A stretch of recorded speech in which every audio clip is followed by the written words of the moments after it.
It's hard to say what it takes to be a legendary franchise, but The Legend of Zelda has certainly earned the title.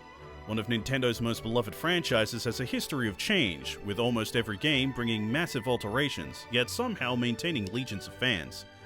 Making a franchise like that is far from a one-person job, but there are still some names that rise to the top whenever the franchise is brought up, and one of those names is Eiji Aonuma. Eiji Aonuma has been a director and producer of the series for over 20 years, and his work on the games involves some of the most enduring and beloved aspects in all of gaming. Aonuma is someone that loves surprise above everything else, and that love is shown in his work, and his road to getting where he is now is equally as surprising.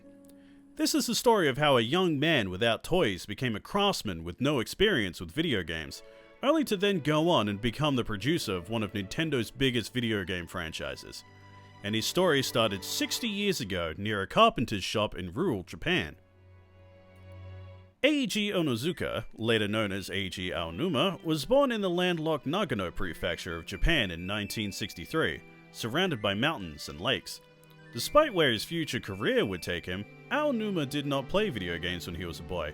In fact, his parents didn't get him any toys at all. Instead, Aonuma occupied himself with crafting. His uncle and grandfather were carpenters by trade, and the young man was fascinated by the process, learning to make his own toys. Above all, he loved to make surprising and interesting things with his crafting tools. From a young age, I liked to draw and create things, and actually from a very young age, my dream had been to create a robot like Astro Boy. By the time I was in high school, I decided to pursue a future as some sort of creator, so I headed off to Tokyo National University of Fine Arts and Music to take on the challenge of learning at Japan's best art school. Aiming to study art to become a creator was the clear path to take, but soon after entering university, Aonuma faced a simple but impactful problem. To everyone around him, he was a terrible artist. Although he enjoyed drawing and coloring, Aonuma was not particularly good at it. He struggled with lessons and often got bored with the restrictive drawing and coloring techniques he was taught. Teachers and colleagues would soon tell him that he had no artistic talent. But Aonuma did have something else. Wood carving, just like his uncle and grandfather. Aonuma chose to focus his efforts during college on his woodcraft, using what he learned from his family as a young boy, and what he made was a big surprise to all. At college, I was making wooden dolls. Not simple wooden dolls, but mechanical dolls. Ones that were able to play musical instruments, able to dance. I loved people seeing them and being surprised, watching them wonder how these kinds of things could be done, what kind of gimmicks were inside. After changing his approach and fighting against the label of being a failure, Aonuma finally found what he needed to move forward. His creations were well received by his teachers, and despite the rough start, he found the success he needed to pass his classes, eventually graduating on the back of his dolls. And the same dolls would lead him to his first job shortly after. Through Karakuri expositions, Aonuma became acquainted with people who worked in the video game industry. He saw the artwork of Yoichi Kotabe, a graduate from the very same university he had attended, and learned that he worked at Nintendo. After some networking, Aonuma got in contact with Kotabe, who was more than happy to do him a favor and recommend him for an interview. When the day came, Aonuma wasn't interviewed by just anyone, but by Shigeru Miyamoto himself. Miyamoto asked Aonuma about any different skill sets that he had, and Aonuma showed him his graduation artwork and dolls. And who would have guessed Miyamoto was a massive fan of puppets? Miyamoto was impressed with the quality of the work. Very soon, Eiji Aonuma was hired and started officially working for Nintendo. He expected to be put in work on such things as box art, but no, Aonuma would be put to work immediately on graphic design for games. Once he was officially hired by Nintendo, Aonuma thought it would be a good idea to get a little more acquainted with the products of the company. And it was probably about time that he'd pick up a controller for the first time in his life, right? After being hired, Aonuma turned to his girlfriend at the time to introduce him to video games.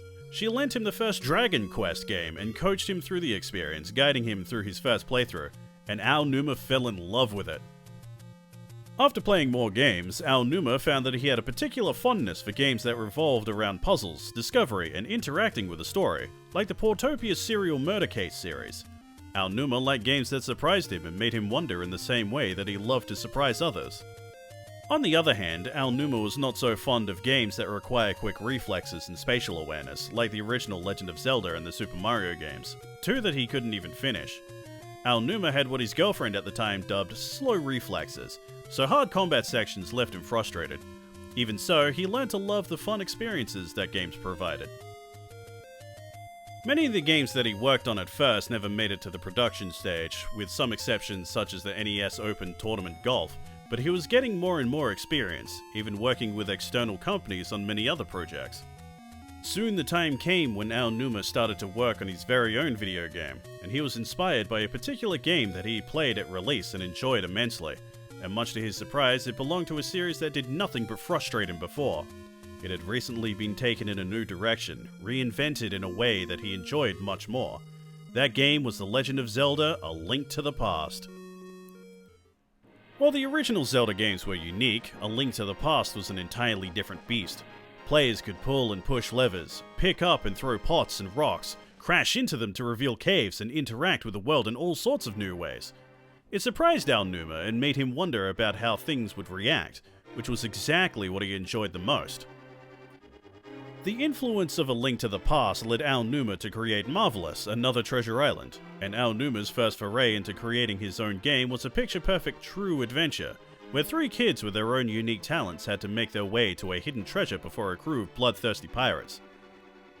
The game ran on the same engine as A Link to the Past, and the art style was similar, but it had even more focus on puzzles and three different characters, each with their own ways of interacting with the world. It was filled with content and surprises, exactly the way that Aonuma had wanted. Marvelous wasn't a one-hit wonder, and even had special segments released for the Satellaview. The Satellaview was a peripheral for the Super Famicom that allowed the console to receive radio signals from Saint Giga to broadcast exclusive hour-long games, almost like a streaming service.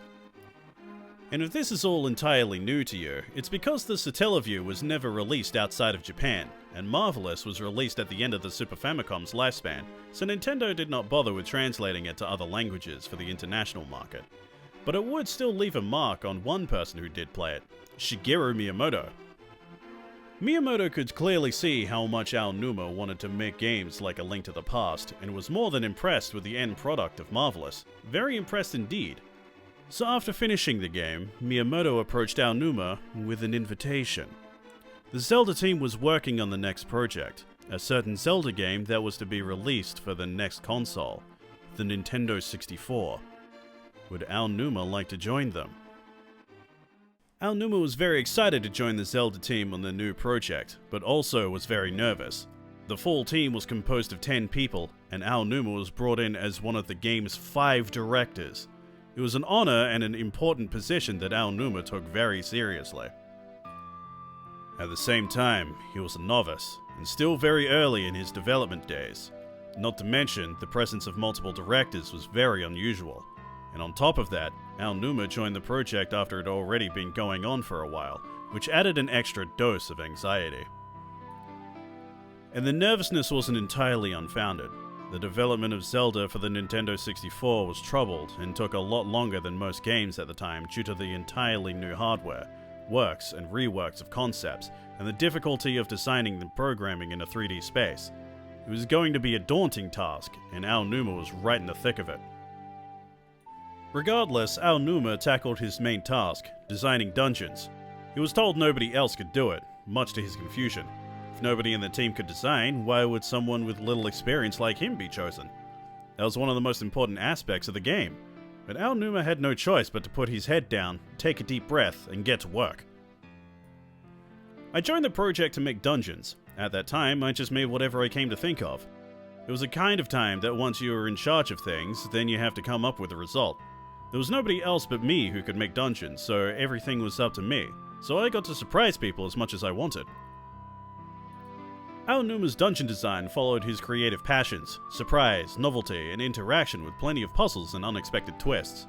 The player would be able to see the entrance, but not get in right away, having to go around, explore, and see what worked before managing to go inside.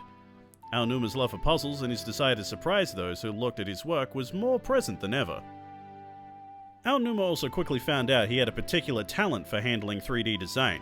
Things that seem simple and intuitive today, like shooting an arrow through a torch to light it on fire, were rare in the development world back then.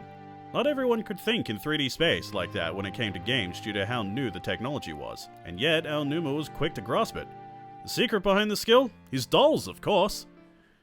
When he worked on his Karakuri dolls, Aonuma set them up with mechanisms that would make them move, and he found out that designing dungeons in 3D space was a lot like designing a 3D wooden doll. That didn't just make his job easier, but gave him a lot of freedom. Whatever he thought of, he was able to create. Aonuma's work wasn't only dungeon designing either.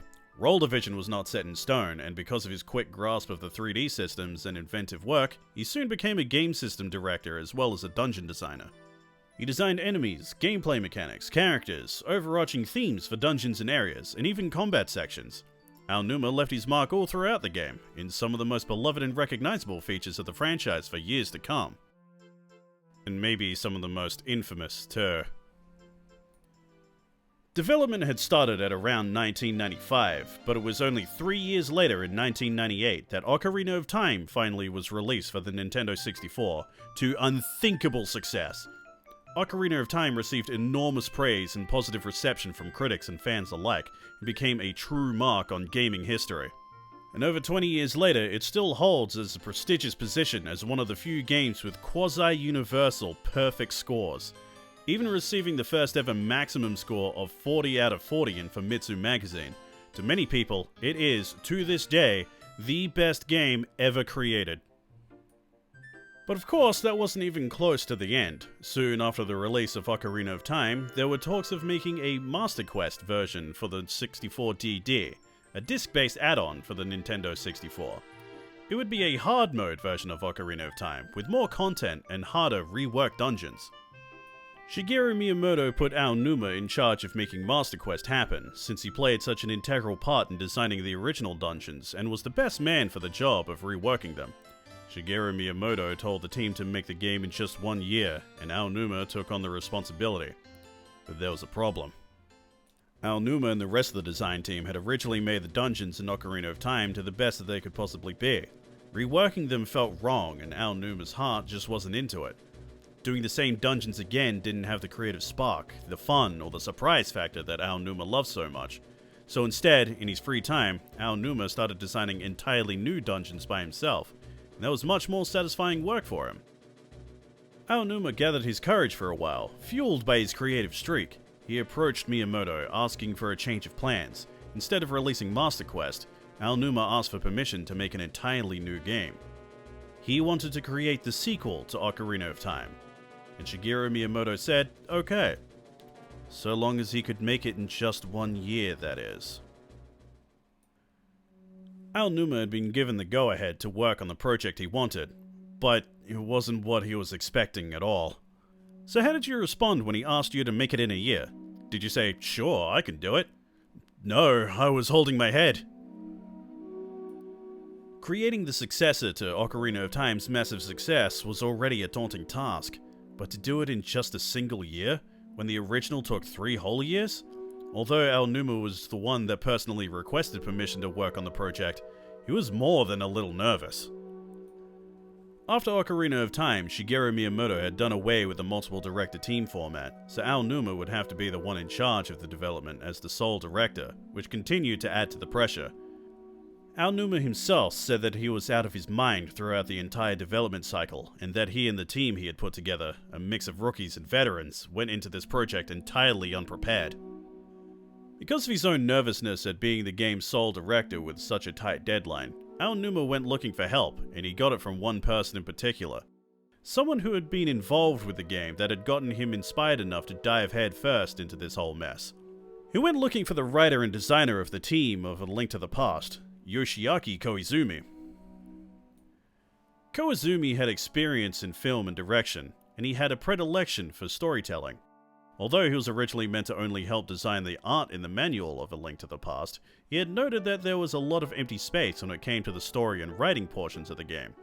He'd become heavily involved in some of the most recognizable and involved story elements of the series, including the Triforce and Ganon. Koizumi and Miyamoto had the differences when it came to game design and creation, and they often disagreed on each other's game design philosophies. Miyamoto would often push back against Koizumi's desires. So when Aonuma approached him and asked him to help in creating the next Legend of Zelda game, Koizumi was more than happy to accept, but under one condition, of course, that he'd have the freedom to do whatever he wanted with it. Despite the ominous bit of bargain, Aonuma and Koizumi worked very well together. The 3-day system in Majora's Mask was Koizumi's idea, and it worked out very well. By pushing all the game's content into 3 in-game days and making use of as many assets from Ocarina of Time as possible, maybe the team would actually be able to just meet the 1-year deadline. It was time to get to work. Aonuma's thoughts while creating the game went to Ocarina of Time, and how they could improve on some of its missed opportunities. Ocarina of Time had plenty of details and quirks, but many people in the team weren't completely satisfied with how it all turned out. There had been so many little things added, but they didn't have the time or the space to really expand on them. This was the chance to fix that and turn the less explored parts of the previous game into something bigger and more exciting. There was a sense of unfulfillment among the staff, where a lot of us wanted to do things differently with certain elements from Ocarina of Time, and also wanted to do things they weren't able to before. If we gathered all new staff to work on it, it would have been impossible to make in only 1 year. Aonuma and the team thought it would be a lot of fun to have Link be able to fully transform and explore areas in different ways, and the masks and the Happy Mask Salesman that originally appeared in the previous game were given more prominent roles. Things seemed to be falling into place, but the clock was ticking. Despite the design choices made to accommodate the timeline, despite the creative and fun decisions that the team was able to make, despite everything, there was just too much to do and too little time. Aonuma was always thinking about how making the deadline would be great, and how not making it would be extremely disappointing. As development went on, those thoughts weighed more and more on Aonuma and the team. They would all work together in longer hours under massive time constraints, and stress was very high among the team. Aonuma himself started to have nightmares about the game, famously one where he was being chased by a giant Deku. When he saw a game cutscene that looked exactly like his dream made by a team member, he nervously asked how his colleagues knew about the dream. The crunch was taking a big toll on everyone. It got to the point where Miyamoto noticed the pressure, and he told Aonuma that they could delay the game for a while. Aonuma's response was to flare up in anger and loudly tell him that there's no way that we can delay it now. Aonuma attributes this outburst to being young, but that's not all. He doubled down, declaring loudly that he and the team would definitely make it in 1 year. Aonuma's words would soon be put to the test. The dawn of the final day approached. Majora's Mask started development in January of 1999, and was officially released in Japan in April 2000.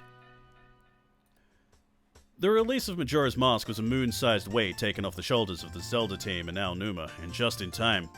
Majora's Mask would go on to sell less than Ocarina of Time, but ended up being very popular with those that had already mastered Ocarina of Time, and grow into a well-beloved cult classic in the years to come. Majora's Mask was the send-off Zelda title for the Nintendo 64. With the turn of the millennium, bigger and better things were coming to the franchise, and to Aonuma as well. Twice now he had been a co-director for the franchise, but he had acquired enough experience to go on ahead. The next time he set out to develop a Zelda game, he would be able to take the helm and act fully as director. And with the release of the GameCube approaching, the winds of change were already blowing. The story of Eiji Aonuma with the Legend of Zelda franchise is far from over, and you can be sure that we will go much further and cover much more in future videos. Make sure to subscribe so you can watch the next part the moment it's available. In the meantime, why not check out our previous videos talking about the history of Nintendo before they made video games. And as always, thank you for watching.